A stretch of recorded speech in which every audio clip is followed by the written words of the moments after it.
Hello students, welcome to my class. Students, आज का topic शुरू करने से पहले हम लोग एक सिचुएशन देखते हैं, उसके बाद धीरे धीरे हम लोग आज के टॉपिक की ओर जाएंगे। ठीक है स्टूडेंट्स? तो बहुत ही इजी है। तो स्टूडेंट्स, ये एक लिफ्ट है जिसके अंदर एक ब्लॉक है जिसका मास है m, और इस लिफ्ट का एक्सीलरेशन है ऊपर की ओर e। ठीक है, और ये है ग्राउंड। स्टूडेंट्स, लास्ट कुछ क्लासेस से हम लोग कांस्टेंट मोशन का प्रॉब्लम सॉल्व कर रहे हैं। आप बोलोगे कि आपने कभी फ्रेम ऑफ रेफरेंस के बारे में बात ही नहीं किया। तो स्टूडेंट्स, आप लोगों को भी पता है क्योंकि आप लोगों ने रिलेटिव मोशन पढ़ लिया है। तो स्टूडेंट्स, अगर हम लोग फ्रेम ऑफ रेफरेंस के बारे में बात नहीं करते, मतलब कहां पे बैठ के ऑब्जर्वर देख रहा है, उसके बारे में अगर हम लोग बात नहीं करते तो इसका मतलब होता है कि बात ग्राउंड फ्रेम से चल रहा है। ठीक है, बात ग्राउंड फ्रेम से चल रहा है। अगर हम लोग एक बॉडी का एक्सीलरेशन इतना कहते हैं, उतना कहते हैं, वेलोसिटी इतना है, उतना है, दैट मीन्स हम लोग ग्राउंड फ्रेम से बात कर रहे हैं, विथ रेस्पेक्ट टू ग्राउंड बात कर रहे हैं। ठीक है, तो ध्यान देना स्टूडेंट्स। आप अभी खुद को मान लो एक एंट, चींटी। ठीक है, आप खुद को क्या मान लोगे? एक एंट और चींटी। बहुत सिंपल है। अभी आप ग्राउंड पे, प्लीज कंसेंट्रेट। कहां पे हो? ग्राउंड पे बैठ के इसको ऑब्जर्व कर रहे हो। ग्राउंड पे बैठ के इसको ऑब्जर्व कर रहे हो। Please concentrate students, please concentrate. तो बात करते हैं ग्राउंड फ्रेम से। ठीक है, और फ्रेम अगर हम लोग मेंशन नहीं करते तो कौन सा फ्रेम चलता है? Ground frame. ठीक है, सो ध्यान से सुनना स्टूडेंट्स। ग्राउंड पे बैठ के, अच्छा, अब अगर आप सोच रहे हो कि ये क्या है, तो स्टूडेंट्स ये है एंट। मेरा ड्राइंग उतना अच्छा नहीं है, तो ये है एंट। तो अभी आप एंट हो और आप कहां पे बैठे हो? ग्राउंड पे। आपको ग्राउंड पे बैठ के आप इसको ऑब्जर्व कर रहे हो, और आपका एम है कि इस ब्लॉक पे, इस सरफेस से क्या नॉर्मल रिएक्शन लगेगा वो निकालना। तो स्टूडेंट्स प्लीज कंसेंट्रेट। इस ब्लॉक का मास है m, तो उसका ऑब्वियसली वेट होगा, वेट इज mg। इस ब्लॉक ने इस सरफेस को टच किया, तो इस ब्लॉक ने इस सरफेस को नीचे की ओर नॉर्मल रिएक्शन दिया, और इस सरफेस ने ब्लॉक को ऊपर की ओर नॉर्मल रिएक्शन दिया। कोई problem? No. Now students please concentrate, language पे बहुत ध्यान देना है। विथ रेस्पेक्ट टू ग्राउंड, मतलब आप जब ग्राउंड पे हो, ये आप हो, दिस इज यू। आप जब ग्राउंड पे बैठ के इसको देख रहे हो तो इसका एक्सीलरेशन ऊपर की ओर है। ऑब्वियसली लिफ्ट के अंदर ये है, अगर लिफ्ट का एक्सीलरेशन ऊपर की ओर है तो इसका भी एक्सीलरेशन ऊपर की ओर है। कोई प्रॉब्लम? कोई प्रॉब्लम? नो।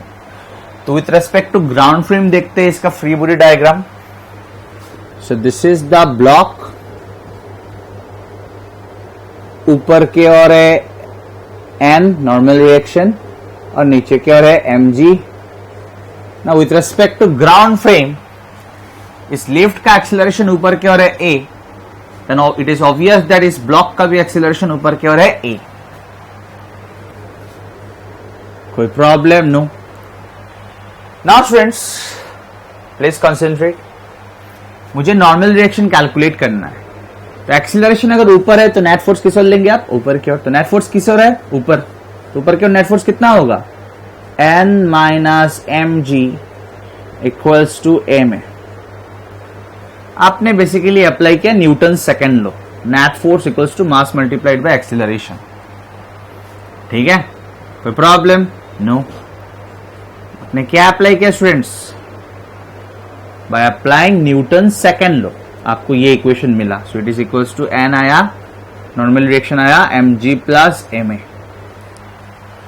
सही है, कोई प्रॉब्लम? नो। नेक्स्ट, अभी आपको लिफ्ट पे बैठ के देखना है। आप क्या हो? एंट हो, चींटी हो। आप अभी लिफ्ट के अंदर हो। आपको लिफ्ट के अंदर बैठ के इस ब्लॉक पे क्या नॉर्मल रिएक्शन लग रहा है वो निकालना है। Please concentrate. So lift frame, या इसका और एक नाम देते हैं बिकॉज लिफ्ट का एक्सीलरेशन है ऊपर की ओर, तो उसका हम लोग एक्सीलरेटिंग फ्रेम बोल देते हैं। Please concentrate students, please concentrate. Now students,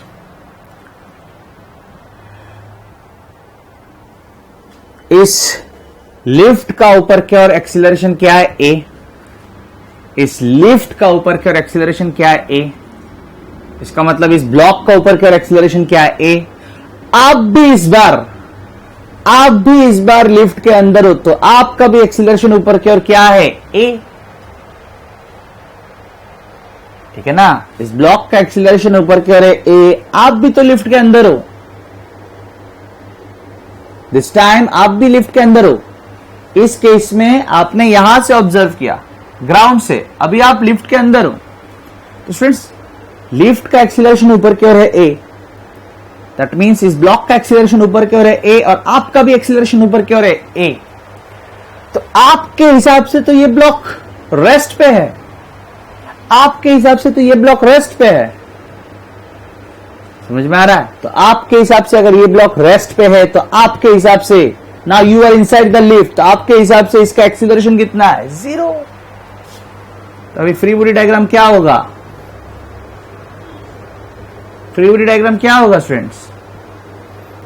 ऊपर की ओर है नॉर्मल रिएक्शन और नीचे की ओर है mg, no acceleration, no acceleration. समझ में आया स्टूडेंट्स? आपको अगर अभी भी समझ में नहीं आया तो फॉर्मूला लगा के समझाना पड़ेगा। Please concentrate. Acceleration of block, language पे ध्यान देना है। एक्सीलरेशन ऑफ ब्लॉक कहां पे बैठ के देख रहे हो? लिफ्ट पे।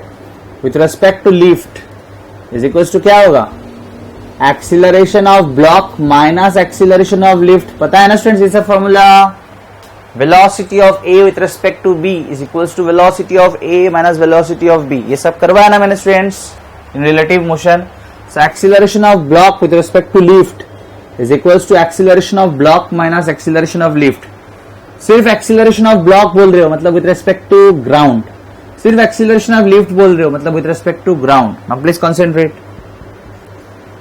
Acceleration of block with respect to lift is equals to acceleration of block कहां से? कुछ नहीं बोलते मतलब कहां से? ग्राउंड से।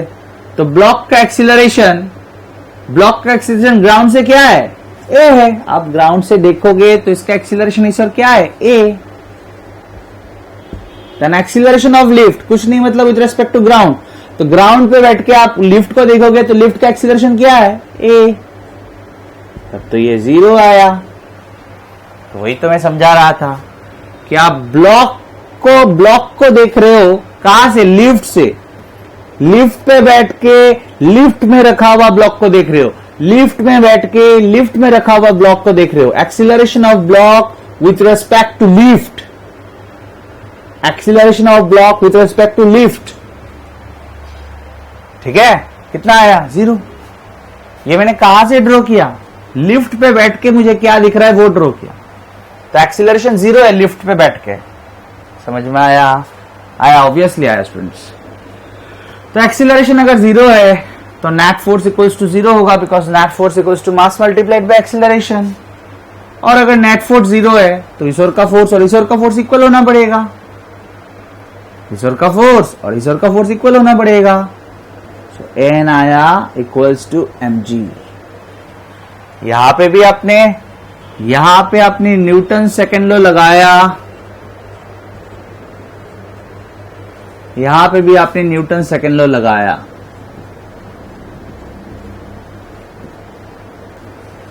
Net force equals to mass into acceleration, because acceleration is 0, so net force equals to 0। अगर नेट फोर्स 0 है तो ईश्वर का फोर्स और ईश्वर का फोर्स इक्वल होना पड़ेगा। इक्वल है, ऑपोजिट है तो कैंसिल हुआ, तो नेट फोर्स 0 है। समझ में आया?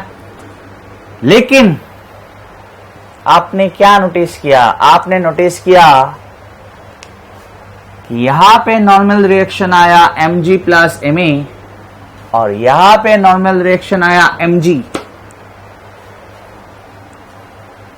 यहां से नॉर्मल रिएक्शन आया mg प्लस ma और यहां पे नॉर्मल रिएक्शन आया mg। अगर आप ध्यान दोगे स्टूडेंट्स तो मैं समझा पाऊंगा। आपको बहुत ज्यादा ध्यान देना है जस्ट, और कुछ नहीं।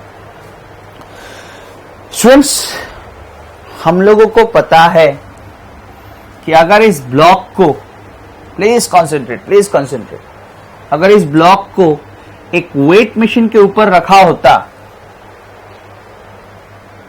अगर इस ब्लॉक को एक वेट मशीन के ऊपर रखा हुआ रहता तो वेट मशीन क्या कैलकुलेट करता? Normal reaction. वेट मशीन क्या कैलकुलेट करता? Normal reaction. आप यहां से इसका रीडिंग को मतलब देखो या यहां पे बैठ के रीडिंग को देखो, रीडिंग तो सेम ही आएगा। Please concentrate. हम लोगों को पता है कि एक वेट मशीन क्या कैलकुलेट करता है? Normal reaction. जस्ट आपको समझाने के लिए बोल रहा हूं, प्लीज कंसंट्रेट। एक वेट मशीन क्या कैलकुलेट करता है? Normal reaction. तो आप यहां से देखो या यहां से देखो, रीडिंग तो सेम आना चाहिए ना नॉर्मल रिएक्शन का। ठीक है, आप यहां पे बैठ के इसको देख रहे हो, यहां पे रीडिंग जो होगा, प्लीज कंसंट्रेट। आप यहां पे बैठ के देखो या यहां पे बैठ के देखो, reading of normal reaction same ही होगा। समझ में आ रहा है? Which will be equals to this. इसका मतलब ये तो गलत है। ठीक है, ये कहां से कैलकुलेट किया? ये ग्राउंड पे बैठ के कैलकुलेट किया। और ये कहां से कैलकुलेट किया? ये तो लिफ्ट के अंदर बैठ के कैलकुलेट किया। ठीक है, ठीक है, लेकिन नॉर्मल रिएक्शन किसके बराबर है? इसके बराबर है। तो ये गलत क्यों हुआ? सब तो सही कॉन्सेप्ट लगाया, तो फिर गलत क्यों है? तो students please concentrate, students, this frame is accelerating. Please concentrate. This frame is accelerating.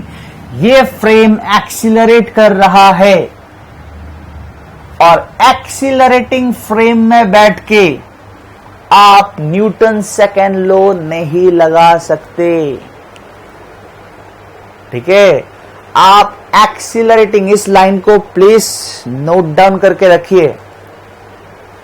आप ऐसे फ्रेम से आप ऐसे फ्रेम से न्यूटन सेकेंड लॉ नहीं लगा सकते या न्यूटन्स लॉ नहीं लगा सकते जो फ्रेम एक्सीलरेट कर रहा हो। ठीक है, ठीक है, प्लीज कंसंट्रेट। ये फ्रेम ऊपर की ओर एक्सीलरेट कर रहा था और आपने इस फ्रेम में बैठ के with respect to this accelerating lift आपने यहां पे नॉर्मल रिएक्शन कैलकुलेट किया और वो आंसर गलत आया।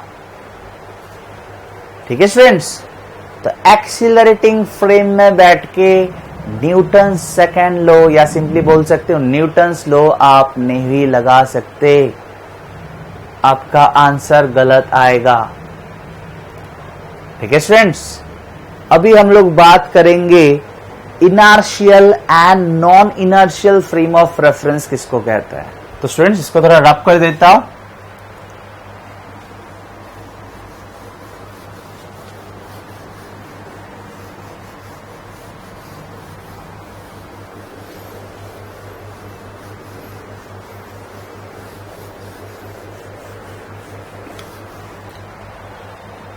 ध्यान देना, frame of reference, frame of reference. ठीक है, एक है इनर्शियल फ्रेम ऑफ रेफरेंस, या सिंपली इनर्शियल लिख के रखता हूं, inertial frame of reference. And दूसरा है non inertial frame of reference. अभी कौन से फ्रेम ऑफ रेफरेंस को इनर्शियल फ्रेम ऑफ रेफरेंस कहते हैं students? The frame of reference जिसका एक्सीलरेशन 0 हो, जिसका एक्सीलरेशन 0 हो, या आप बोल सकते हो वेलोसिटी कांस्टेंट हो,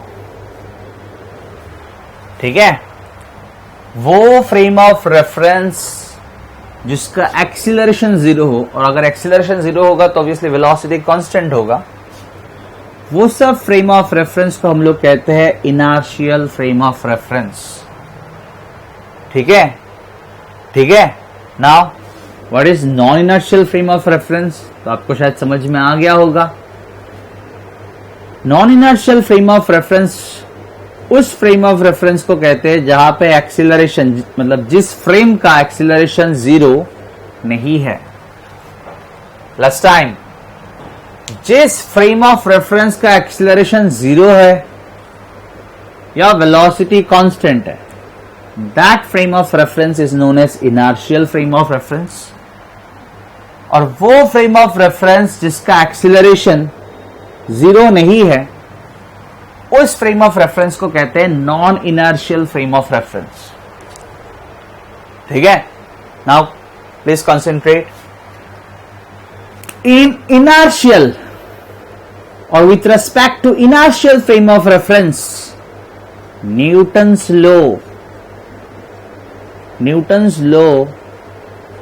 laws of motion are valid.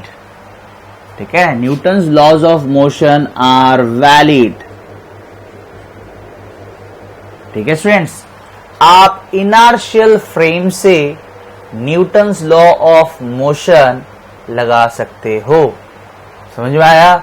But with respect to non inertial frame of reference, Newton's laws of motion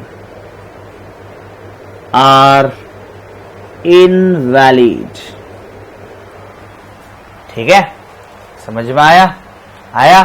तो स्टूडेंट्स, हम लोगों ने इस फ्रेम पे बैठ के न्यूटन्स लॉ लगाया था, यस और no? And this frame is accelerating frame. This frame is accelerating frame. समझ में आ रहा है? This frame is accelerating frame.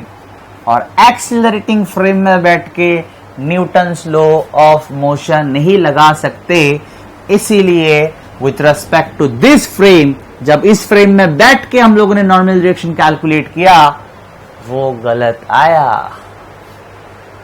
वो कितना आया? नॉर्मल डायरेक्शन आया इक्वल्स टू mg, लेकिन नॉर्मल डायरेक्शन कितना है? Exactly equals to mg plus ma। समझ में आया स्टूडेंट्स? आया। Next, ground. Please concentrate. Example देता हूं इनर्शियल फ्रेम ऑफ रेफरेंस का। ग्राउंड, या आप अर्थ भी बोल सकते हो, अर्थ।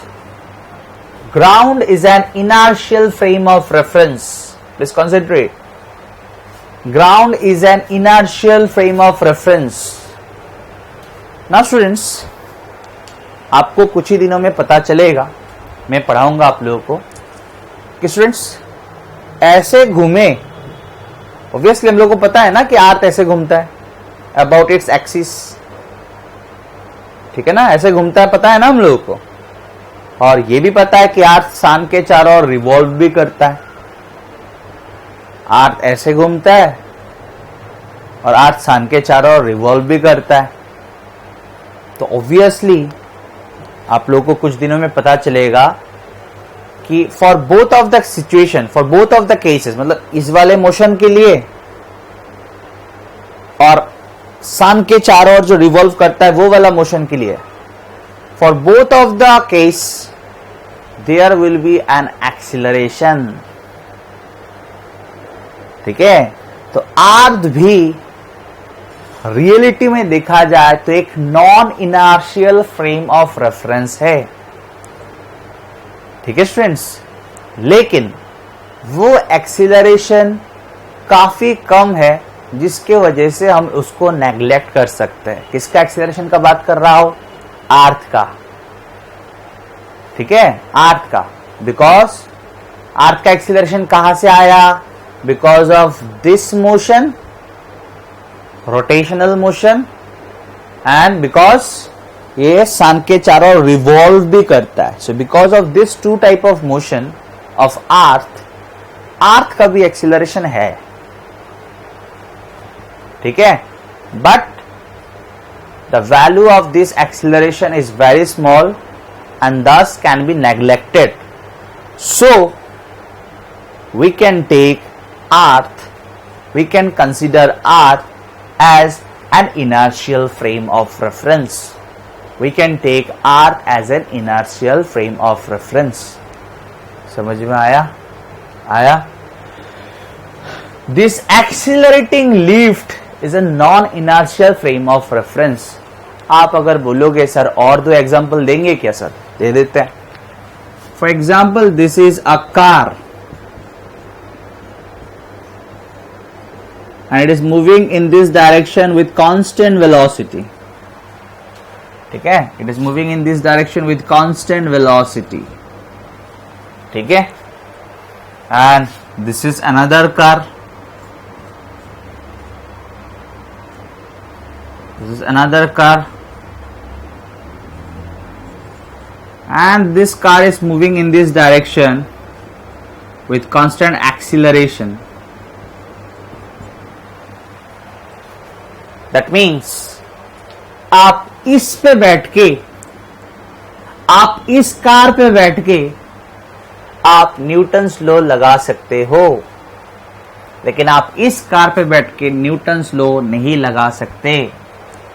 Because it has acceleration, it is non-inertial frame of reference, and because its velocity is constant, because its velocity is constant, because it is moving along a straight line with constant speed, or you can simply say its velocity is constant. This is an inertial frame of reference, or Newton's second law, या simply आप बोल सकते हो Newton's law inertial frame of reference से valid है, non inertial frame of reference से valid नहीं है. समझ में आया स्टूडेंट्स? आया. लेकिन क्या non inertial frame of reference से भी, प्लीज कॉन्सेंट्रेट, यहां तक समझ में आ गया ना? तो क्या बोल रहा था, क्या non inertial frame of reference से भी न्यूटन्स लॉ लगाया जा सकता है? तो आप बोलोगे सर अभी तो आपने बोला नहीं लगाया जा सकता, पागल कर दोगे सर. तो students please concentrate. Newton second law non inertial frame से भी लगाया जा सकता है, लेकिन आपको उस बॉडी पे, जिस बॉडी पे आप न्यूटन सेकेंड लॉ लगा रहे हो, उस बॉडी पे एक फेक फोर्स लगाना पड़ेगा. क्या बोला मैंने? Fake force. फेक मतलब नॉट जेन्युइन. ठीक है, उस बॉडी पे एक फेक फोर्स लगाना पड़ेगा जिसको हम लोग कहते हैं स्यूडो फोर्स. स्यूडो का मतलब होता है फेक या नॉट जेन्युइन. प्लीज कंसंट्रेट, समझ में आएगा? लास्ट टाइम प्लीज लैंग्वेज पे ध्यान देना है. एक बॉडी पे नॉन इनर्शियल फ्रेम से न्यूटन सेकेंड लॉ लगाना वैलिड नहीं है, करेक्ट. लेकिन हम लोग न्यूटन सेकेंड लॉ लगा सकते हैं एक बॉडी पे with respect to non inertial frame of reference, अगर उस बॉडी पे एक झूठ मूठ का फोर्स लगाया जाए, एक फेक फोर्स उस बॉडी पे लगाया जाए, and that fake force is called pseudo force. Pseudo का मतलब होता है फेक और नॉट जेन्युइन. समझ में आया स्टूडेंट्स? तो अभी देखेंगे कि कैसे स्यूडो फोर्स लगाने से, कैसे एक बॉडी पे स्यूडो फोर्स लगाने से नॉन इनर्शियल फ्रेम और यू कैन से एक्सीलरेटिंग फ्रेम से भी न्यूटन सेकेंड लॉ या न्यूटन्स लॉ लगाया जा सकता है. ठीक है स्टूडेंट्स? तो स्टूडेंट्स चलिए देखते हैं स्यूडो फोर्स के बारे में. स्यूडो फोर्स ठीक है। तो जैसे कि मैंने बोला था, ये फोर्स कब आएगा या कब लगाना पड़ेगा एक बॉडी पे, जब आप नॉन इनर्शियल फ्रेम से न्यूटन्स लॉ लगाना चाहेंगे। ठीक है। This force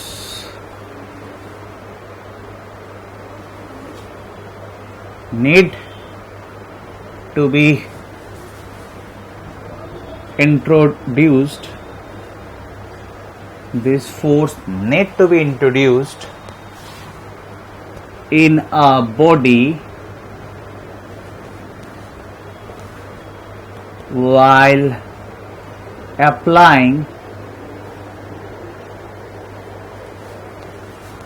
Newton's second law. When you apply Newton's second law with respect to non-inertial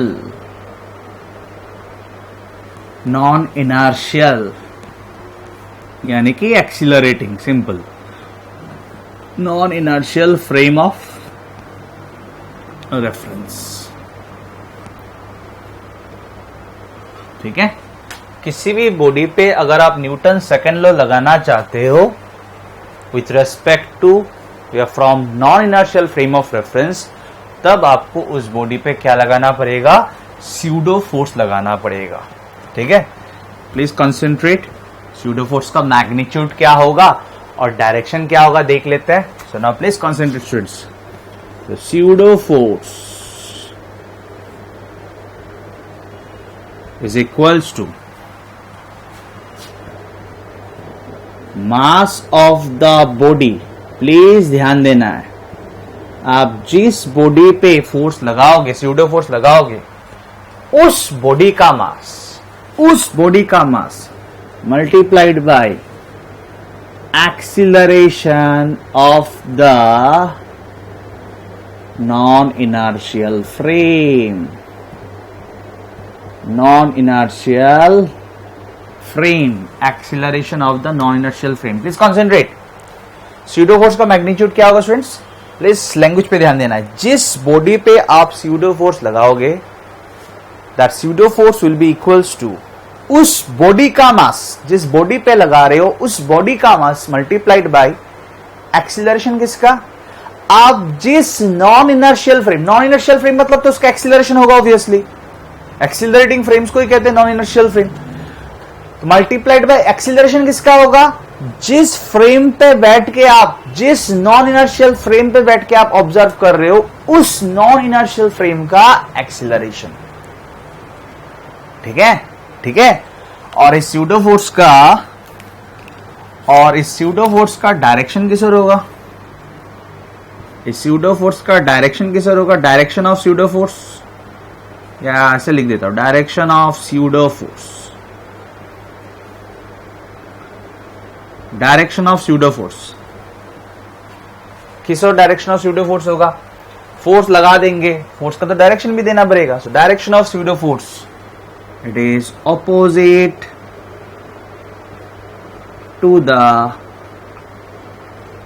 direction of acceleration, it's opposite to the direction of acceleration of the non-inertial frame। ठीक है।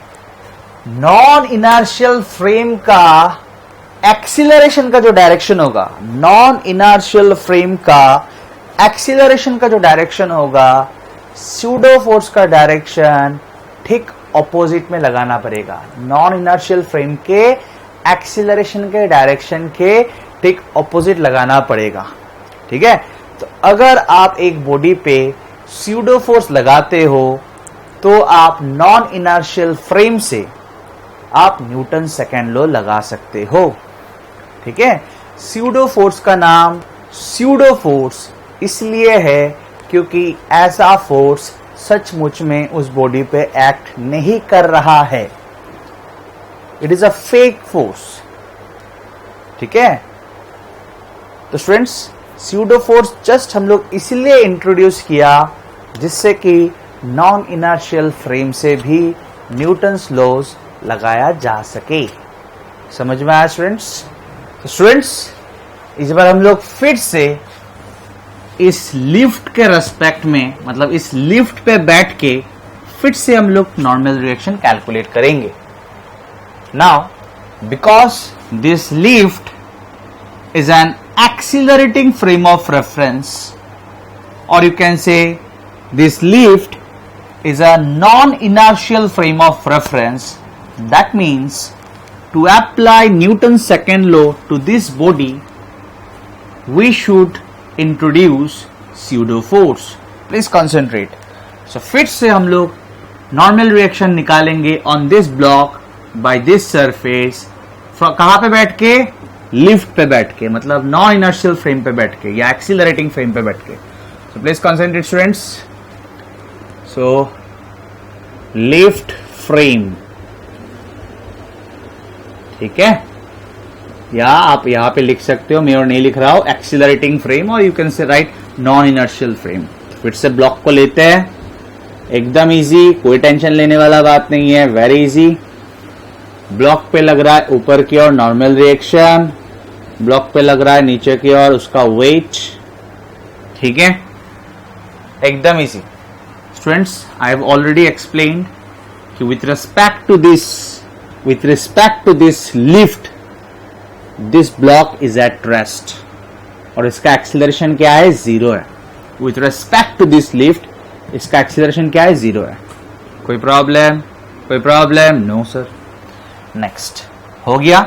Next, क्या इस पे हम लोगों ने अभी तक स्यूडो फोर्स लगाया? Answer is no. क्या इस पे स्यूडो फोर्स लगेगा? यस, क्योंकि आप नॉन इनर्शियल फ्रेम यानी कि एक्सीलरेटिंग फ्रेम, लिफ्ट तो यहाँ पे एक्सीलरेट कर रहा है ना, क्योंकि आप नॉन इनर्शियल फ्रेम से देख रहे हो तो आपको स्यूडो फोर्स लगाना पड़ेगा, तो लगा देते हो स्यूडो फोर्स। तो स्यूडो फोर्स क्या होता है? Mass of the body multiplied by acceleration of the non inertial frame. तो बॉडी का मास क्या है? m। बॉडी का मास क्या है? m। और जहां पे बैठ के आप देख रहे हो, आप तो लिफ्ट पे बैठ के देख रहे हो, तो लिफ्ट का एक्सीलरेशन क्या है? a। लिफ्ट का एक्सीलरेशन क्या है? a। Please considerate, mass of the body multiplied by acceleration of the non inertial frame. तो बॉडी का मास क्या है? m। और नॉन इनर्शियल फ्रेम क्या है? यहां पे लिफ्ट, तो लिफ्ट का एक्सीलरेशन क्या है? a। तो mass of the body m, acceleration of the non inertial frame is a, तो फोर्स क्या हुआ? स्यूडो फोर्स क्या हुआ? ma। ठीक है। नेक्स्ट, डायरेक्शन किस ओर? नॉन इनर्शियल फ्रेम का जिस ओर एक्सीलरेशन है उसके ऑपोजिट, तो नॉन इनर्शियल फ्रेम का एक्सीलरेशन है इस ओर, तो स्यूडो फोर्स लगेगा इस ओर। तो लगा रहे हम लोग बॉडी पे स्यूडो फोर्स, बॉडी पे लगा रहे स्यूडो फोर्स, ठीक है, दिस इज स्यूडो फोर्स, ठीक है। कितना? बॉडी का मास multiplied bye non inertial frame का एक्सीलरेशन, और किस ओर? फ्रेम के एक्सीलरेशन के ऑपोजिट। Clear students? समझ में आया? स्यूडो फोर्स लगा चुके। क्या अभी हम लोग न्यूटन सेकेंड लॉ लगा सकते हैं from this non inertial frame lift? Answer is yes. Now students, because acceleration of this block is 0, that means upward force must be equals to downward force. Please concentrate, because इस direction में कोई acceleration नहीं है, इस body पे इस direction में कोई एक्सीलरेशन नहीं है विथ रेस्पेक्ट टू लिफ्ट, तो नेट फोर्स 0 है, तो नेट फोर्स 0 है, तो that means upward force must be equals to downward force, right? ठीक है ना? नेट फोर्स इक्वल्स टू क्या होता है? Mass multiplied by acceleration with respect to the lift. ये तो पहले भी दिखाया हुआ है कि with respect to the lift इसका एक्सीलरेशन 0 है, बिकॉज लिफ्ट का और बॉडी का एक्सीलरेशन सेम है।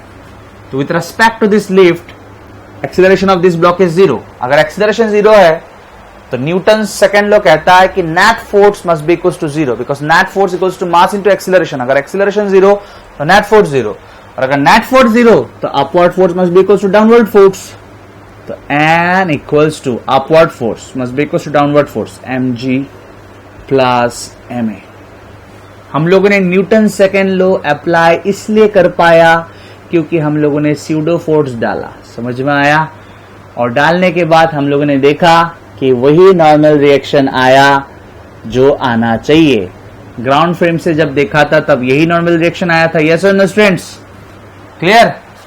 तो देखा कि एक एक्सीलरेटिंग फ्रेम से भी न्यूटन सेकंड लॉ या न्यूटन्स लॉ लगाया जा सकता है अगर हम लोग जिस बॉडी पे लगाना चाहते हैं उस बॉडी पे एक फोर्स इंट्रोड्यूस करें, दैट इज स्यूडो फोर्स। ठीक है स्टूडेंट्स? अभी स्यूडो फोर्स के रिलेटेड थोड़ा प्रॉब्लम्स देखते हैं जिससे कि और क्लियरिटी आए। स्टूडेंट्स, अभी हम लोग एक एग्जांपल देखेंगे। सो ये एक पुली ब्लॉक सिस्टम है जो लिफ्ट के अंदर है और लिफ्ट का एक्सीलरेशन ऊपर की ओर है g/4। लिफ्ट का एक्सीलरेशन कितना है? g/4। किस ओर? ऊपर की ओर। एक बार देख लेते हैं, यही चीज यहां पे लिखा हुआ है। The system is in A lift, the lift is accelerating upward with acceleration g/4। Find the actual acceleration of the blocks.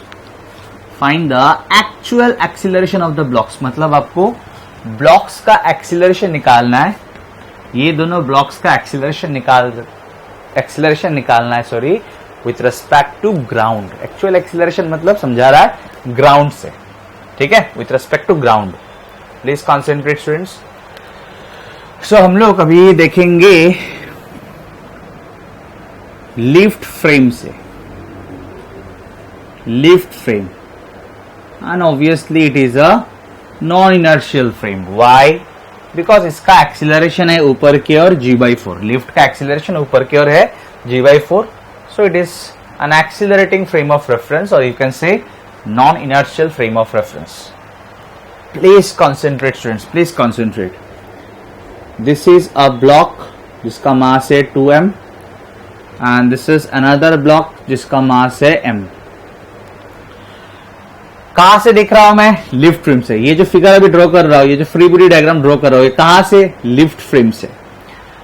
Now students, मान लेते हैं कि लिफ्ट से with respect to lift, with respect to lift मतलब आप अगर lift पे बैठ के, अगर आप लिफ्ट पे बैठ के देख रहे हो, ठीक है, अगर आप लिफ्ट पे बैठ के देख रहे हो तो मान लेते हैं 2m नीचे की ओर एक्सीलरेट कर रहा है विथ एक्सीलरेशन a।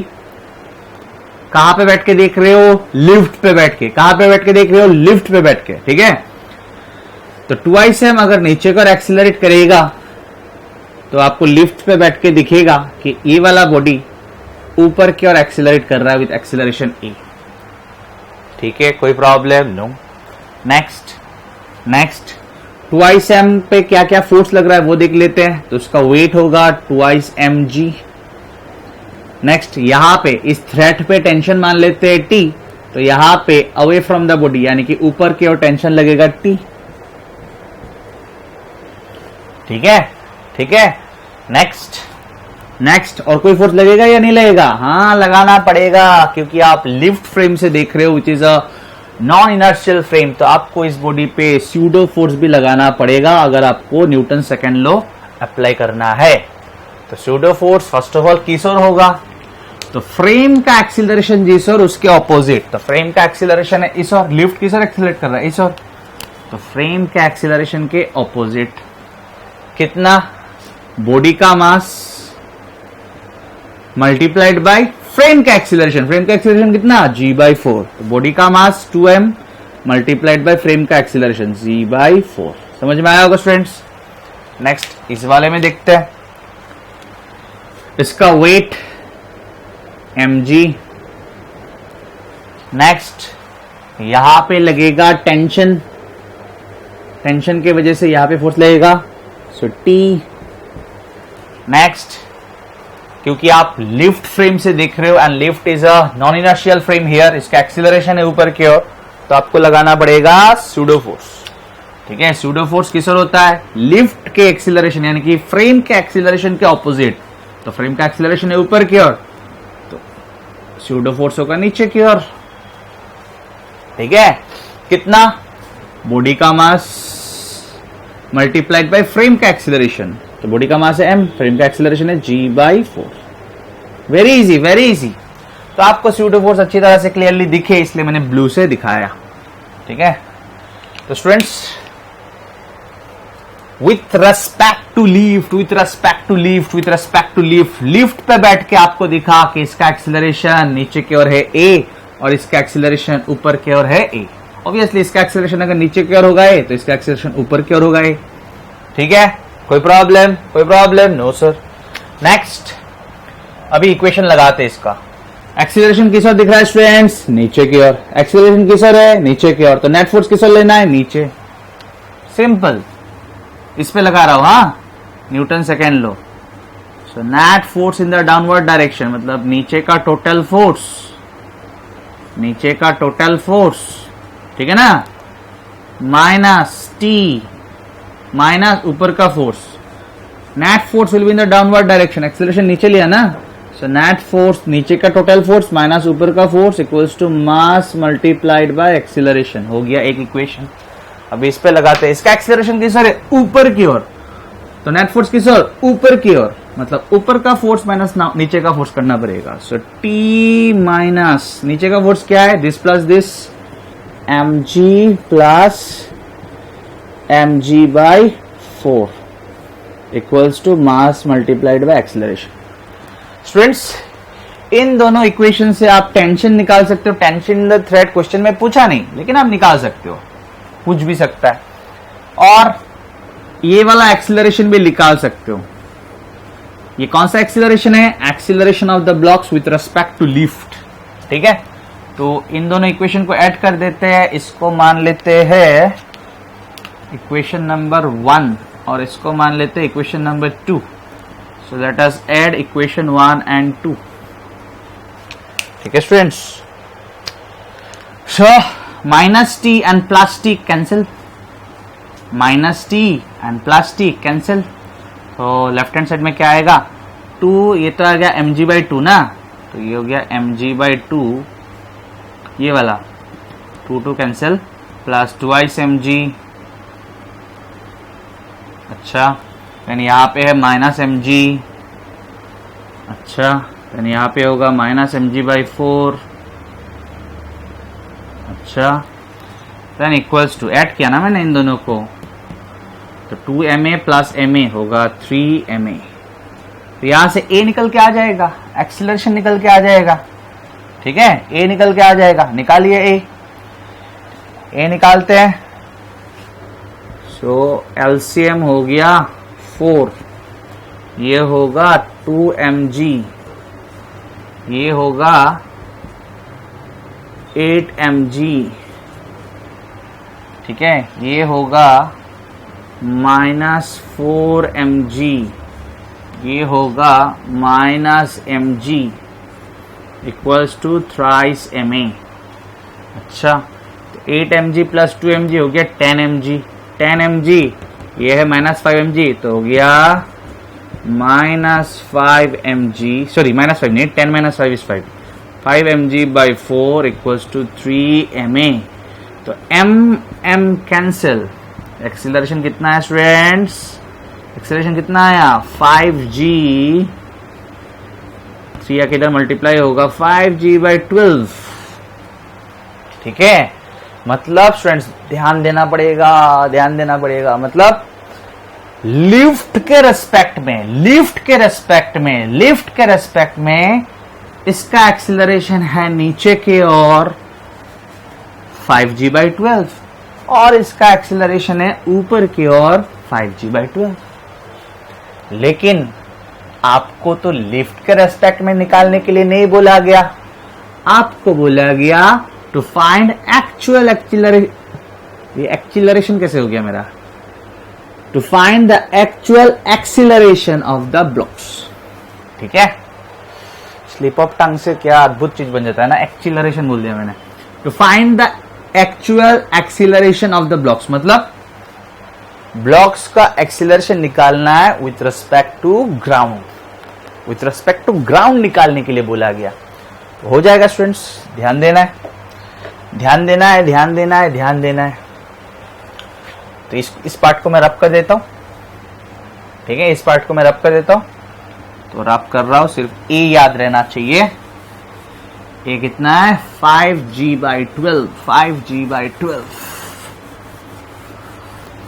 तो ध्यान देना है स्टूडेंट्स, ध्यान देना है, ध्यान देना है, ध्यान देना है। तो डाउनवर्ड डायरेक्शन को मैं मान लेता हूं, अच्छा ठीक है, अपवर्ड डायरेक्शन को मैं मान लेता हूं वाई एक्सिस, ठीक है, ठीक है। तो ध्यान से सुनना स्टूडेंट्स। तो इसका एक्सीलरेशन क्या है, a इक्वल्स टू 5G/12, क्या होगा, डाउनवर्ड है ना, तो वाई एक्सिस दे दिया ऊपर की ओर, तो नीचे क्या है, नेगेटिव वाई एक्सिस, तो क्या होगा माइनस जैकब, ठीक है, माइनस जैकब। समझ में आया स्टूडेंट्स, आया, कोई प्रॉब्लम, नो। और इसका एक्सीलरेशन तो ऊपर है, वाई एक्सिस की ओर मतलब क्या है, जैकब है ना, तो इधर क्या होगा, इसका एक्सीलरेशन तो नीचे लिया था, तो माइनस जैकब। और इसका क्या होगा स्टूडेंट्स, इसका होगा, प्लीज कंसेंट्रेट, ध्यान नहीं देंगे तो कैसे समझाओ। इसका एक्सीलरेशन होगा 5G/12, 5G/12 जैकब, ठीक है। ये सब रब कर देता हूं थोड़ा,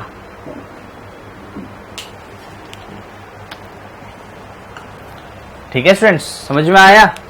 इसका ऊपर है, मैंने तो अपवर्ड डायरेक्शन पॉजिटिव लिया, तो जैकब बिठाया, वाई एक्सिस का डायरेक्शन क्या है, जैकब। और इसका एक्सीलरेशन नीचे माना था, तो नीचे क्या होगा, माइनस जैकब, ठीक है। So these are acceleration of the blocks with respect to lift, with respect to lift, with respect to lift. Now please concentrate. Acceleration, इसका नाम कुछ दे देते हैं, B1 ब्लॉक और B2 ब्लॉक, ठीक है। This is B1 block and this is B2 block. So acceleration of block B1 with respect to lift, ठीक है, is equals to acceleration of block B1, कुछ नहीं लिखा मतलब with respect to ground, minus acceleration of lift। समझ में आया, acceleration of block B1 with respect to lift is equals to acceleration of block with respect to ground minus acceleration of lift, कुछ नहीं लिखा मतलब विथ रेस्पेक्ट टू ग्राउंड। सिर्फ acceleration कहते हैं मतलब क्या होता है, with respect to ground. So implies acceleration of block 1, कुछ नहीं बोला मतलब विथ रेस्पेक्ट टू ग्राउंड क्या होगा, acceleration of block 1 with respect to lift plus acceleration of lift. Acceleration of block 1 मतलब ये वाला विथ रेस्पेक्ट टू लिफ्ट क्या है, minus 5G/12 Jacob plus acceleration of lift. Acceleration of lift है G/4। Lift का acceleration क्या है, कुछ नहीं बोला ना स्टूडेंट्स, क्वेश्चन में सिर्फ बोला कि लिफ्ट का एक्सीलरेशन है G/4, कुछ नहीं बोलते मतलब विद रिस्पेक्ट टू क्या होता है, ग्राउंड। तो G/4 किस ओर, ऊपर की ओर, ऊपर की ओर मतलब वाई एक्सिस लिया, तो ऊपर की ओर क्या डायरेक्शन है, जैकब, तो G/4 जैकब। समझ में आया स्टूडेंट्स, आया। यहां से आपको एक्सीलरेशन ऑफ ब्लॉक B1 मिल जाएगा, मिलेगा या नहीं मिलेगा, क्यों नहीं मिलेगा। 12 ले लेते हैं एलसीएम, तो ये हो गया माइनस 5G जैकब, ठीक है। और यहां से होगा 4 3 12, so 3G जैकब, ठीक है। 3G minus 5G, 3G minus 5G क्या होगा, माइनस 2G/12 जैकब, और यू कैन से minus G/C minus G/6 Jacob. मतलब अगर आप ग्राउंड से देखेंगे स्टूडेंट्स, कुछ नहीं है मतलब विथ रिस्पेक्ट टू ग्राउंड, अगर आप ग्राउंड से देखेंगे तो ब्लॉक B1 का एक्सीलरेशन होगा G/C माइनस जैकब मतलब किस ओर, नीचे की ओर। G/C बोल दिया क्या मैंने, G/6। अगर आप ग्राउंड से देखोगे तो ब्लॉक का एक्सीलरेशन कितना है, G/6 किस ओर, माइनस जैकब मतलब नीचे की ओर। समझ में आया। नेक्स्ट तो एक निकाल लिया, सिमिलरली आप ब्लॉक B2 का निकाल सकते हो। यहां पे 2 लिख दो, 2 लिख दो, 2 लिख दो, 2 लिख दो, ठीक है। टेंशन नहीं लेना है, फर्स्ट टाइम तो थोड़ा डिफिकल्ट लग ही सकता है, अगर नहीं लग रहा है तब तो बहुत अच्छा है। So acceleration of block B2 with respect to lift is equals to acceleration of block B2, कुछ नहीं बोला मतलब with respect to ground, minus acceleration of lift, कुछ नहीं बोला मतलब विथ रिस्पेक्ट टू ग्राउंड। यहां से acceleration of block with acceleration of block 2 को हम लोगों ने एक साइड कर दिया। This is acceleration of block with respect to lift, acceleration of block with respect to lift. तो देखिए एक्सीलरेशन ऑफ ब्लॉक B2, ये m है ना, विथ रिस्पेक्ट टू लिफ्ट क्या निकाला था हम लोगों ने, 5g/12 जैकैप, लिखिए ना 5g/12 जैकैप, ठीक है। और plus acceleration of lift, acceleration of lift कितना, g/4, किस और ऊपर की ओर मतलब जैकैप, हम लोगों ने तो y एक्सिस ऊपर की ओर लिया, g/4 j cap. So it is equals to LCM 12, 5g plus 3g jacap, so 5g plus 8g, 2/3, 8g/12 ना, so 2g/3 jacap, पॉजिटिव आया, जैकैप की ओर मतलब किस ओर, ऊपर की ओर। तो ये आया ब्लॉक B2 का एक्सीलरेशन 2g/3 जैकैप, कुछ नहीं लिखा है मतलब विथ रिस्पेक्ट टू ग्राउंड। समझ में आया स्टूडेंट्स, आया। तो अगर आप ग्राउंड से देखोगे, तो आपको दिखेगा कि इसका एक्सीलरेशन है अपवर्ड, जैकैप मतलब अपवर्ड, कितना 2g/3, और इसका एक्सीलरेशन है डाउनवर्ड, कितना g/6, कहां से, ग्राउंड से। और ये वाला एक्सीलरेशन कहां से लिया था, सबसे पहले लिखा है बड़ा करके, लिफ्ट से लिया था। कहीं पे भी अगर प्रॉब्लम हो रहा है स्टूडेंट्स, और एक बार देख लीजिए और बहुत ज्यादा ध्यान देके एक बार देखिए, समझ में आएगा ही आएगा स्टूडेंट्स। और एक एग्जांपल देखते हैं। So a block of mass m is on the frictionless wedge. So ये एक ब्लॉक है जिसका मास है m, और ये एक फ्रिक्शनलेस वेज, हम लोग को पता है कि इसको वेज कहते हैं। तो एक फ्रिक्शनलेस मतलब यहां पे कोई फ्रिक्शन नहीं है, एक फ्रिक्शनलेस वेज के ऊपर है। With what acceleration the wedge should be moved such that the block is at rest with respect to wedge. ठीक है, ध्यान से सुनना है। इस वेज को इस ओर कितना एक्सीलरेशन से मूव करना पड़ेगा, प्लीज ध्यान देना है। इस वेज को इस ओर कितना एक्सीलरेशन देना पड़ेगा जिससे कि वेज के रेस्पेक्ट में ये रेस्ट पे रहे। मतलब अगर आप चींटी बनके यहां पे आ जाओगे, अगर आप चींटी बनके इस वेज पे बैठे रहोगे तो आपको ब्लॉक मूव करते हुए नहीं दिखेगा। आप कहां पे बैठे हो, चींटी बनके, वेज। ठीक है, सो ध्यान से सुनना स्टूडेंट्स, लास्ट टाइम। ये एक ब्लॉक है, क्वेश्चन अगर समझ में नहीं आएगा तो सोल्यूशन का क्या फायदा, आपको सोल्यूशन भी समझ में नहीं आएगा। ये एक ब्लॉक है जो एक फ्रिक्शनलेस वेज सरफेस पे है। क्वेश्चन इस वेज को कितना एक्सीलरेशन के साथ, मतलब बेसिकली आपको ये ए निकालना है, कितना एक्सीलरेशन के साथ इस ओर जाना पड़ेगा। ठीक है, जिससे कि with respect to the wedge, with respect to the wedge मतलब आप चींटी बन के इस वेज पे बैठे हो, with respect to the wedge आपको ब्लॉक रेस्ट पे दिखेगा। ठीक है, सो प्लीज कंसंट्रेट, सॉल्व करता है, इजी है, ध्यान देना है स्टूडेंट्स। इस ब्लॉक पे क्या क्या फोर्स लगेगा वो देखते हैं, लेकिन with respect to lift, with respect to wedge. So हम लोग अभी वेज फ्रेम से प्रॉब्लम सॉल्व करने का कोशिश करेंगे, वेज फ्रेम से प्रॉब्लम सॉल्व करने का कोशिश करेंगे। लेकिन वेज फ्रेम तो एक एक्सीलरेटिंग फ्रेम है, दैट मीन्स मुझे स्यूडो फोर्स का बात दिमाग में रखना पड़ेगा। ठीक है ना स्टूडेंट्स? ठीक है, कोई प्रॉब्लम? नो।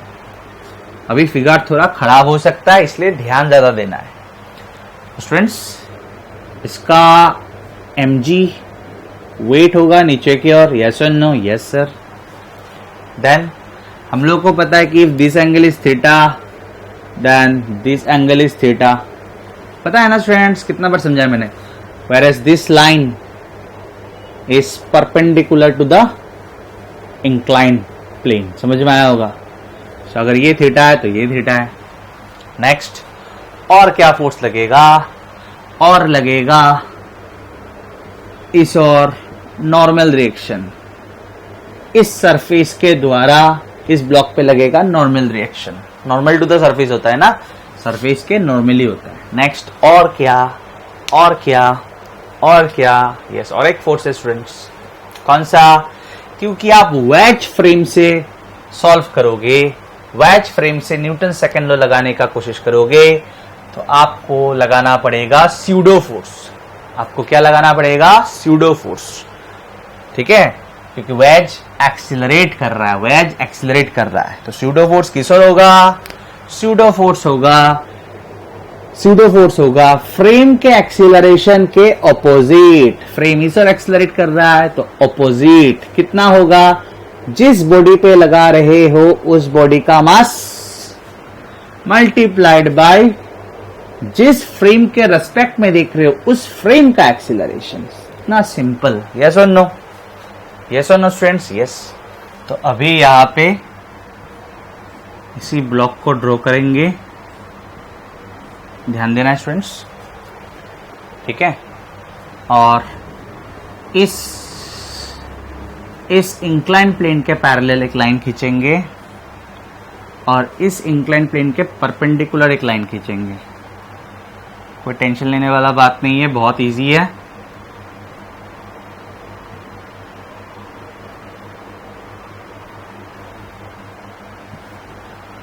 ध्यान देना स्टूडेंट्स, दिस इज mg, ये mg है, तो इधर कंपोनेंट क्या होगा? mg cos theta. ये mg है तो इधर कंपोनेंट क्या होगा? mg cos theta. क्लियर? इस ओर मतलब इस ओर कंपोनेंट क्या होगा? mg cos theta. और इस ओर कंपोनेंट क्या होगा? इसके परपेंडिकुलर कंपोनेंट क्या होगा? mg sin theta. यहां पे भी ड्रॉ कर सकता था, लेकिन यहां पे थोड़ा नीट एंड क्लीन दिख रहा है। ठीक है ना स्टूडेंट्स? नेक्स्ट, इस ma को ब्रेक करेंगे। अच्छा, n तो इसी लाइन में है, ठीक है, तो इसको यहां पे n को रख देता हूं, नॉर्मल रिएक्शन। बेसिकली मैं जो फोर्स इस लाइन पे या इस लाइन पे नहीं है उसको ब्रेक करके इस लाइन पे या इस लाइन पे ला रहा हूं। जैसे कि mg ना इस लाइन पे है ना इस लाइन पे है, तो उसको ब्रेक किया हम लोगों ने, ब्रेक करके इस लाइन पे और इस लाइन पे लेके आ गया। mg cos theta, mg cos theta, mg sin theta. इस और mg cos थीटा, इस और mg sin थीटा। नेक्स्ट फिर से देखिए, जैसे कि n इस लाइन पे है तो उसको इसी लाइन पे रख दिया। देन ma तो इस लाइन पे या इस लाइन पे नहीं है तो उसको इस लाइन पे लाएंगे। Concentrate students.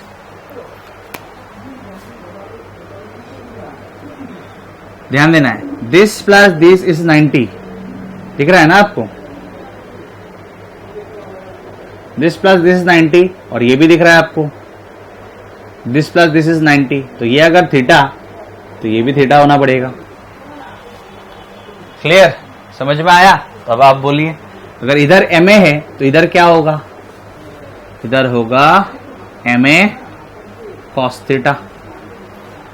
ठीक है, इधर अगर ma है तो इधर क्या होगा? ma cos theta. और इस और क्या होगा? ma sin theta.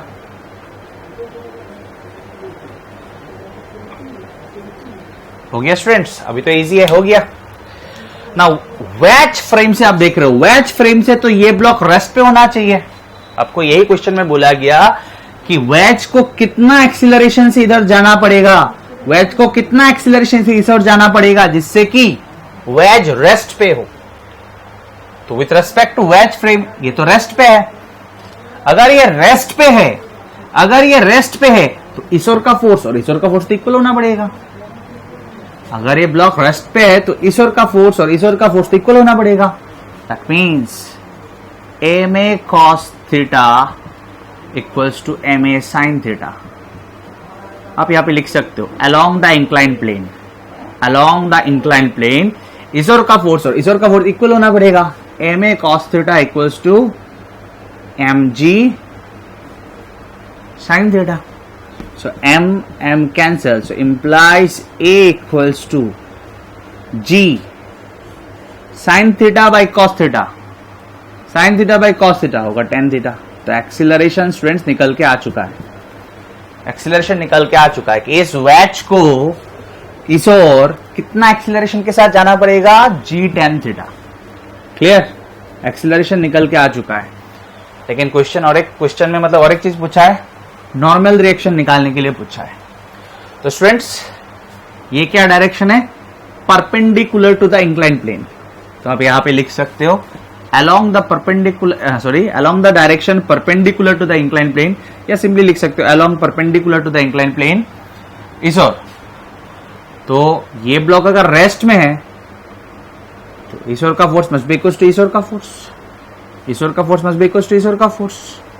So n equals to mg cos theta, इस और तो और एक फोर्स है ना, mg cos theta भी है और ma sin theta भी है। So mg cos theta plus ma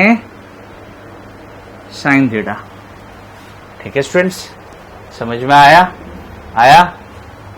implies n equals to mg cos theta plus m, a के जगह पे आप ये बिठा दीजिए g tan theta sin theta. ठीक है, तो ये आ गया आपका नॉर्मल रिएक्शन, ये आ गया आपका नॉर्मल रिएक्शन। अब थोड़ा अच्छा फॉर्म में लिखना चाहो तो लिख सकते हो। ठीक है, वैसे तो यहां तक आंसर सही है, लेकिन आप थोड़ा और अच्छा फॉर्म में लिखना चाहो तो लिख सकते हो। कैसे? Implies n equals to mg common ले लेते हैं, यहां पे है cos थीटा, यहां पे tan थीटा। तो tan थीटा के जगह पे हम लोग लिख सकते हैं, tan थीटा के जगह पे हम लोग लिख सकते हैं sin theta by cos theta. Yes और नो? यस। तो tan थीटा के जगह पे जैसे आप sin बाय cos लिखेंगे तो sin मल्टीप्लाइड बाय sin हो जाएगा sin square theta. tan theta के जगह पे लिखा sin बाय cos, तो sin multiplied by sin, sin square, और नीचे है cos। implies n equals to mg cos theta नीचे। ठीक है, तो ये होगा cos multiplied by cos, cos square theta plus sin square theta. So implies n equals to mg cos square theta plus sin square theta is 1। That means normal reaction आया mg by cos theta. समझ में आया students? आया?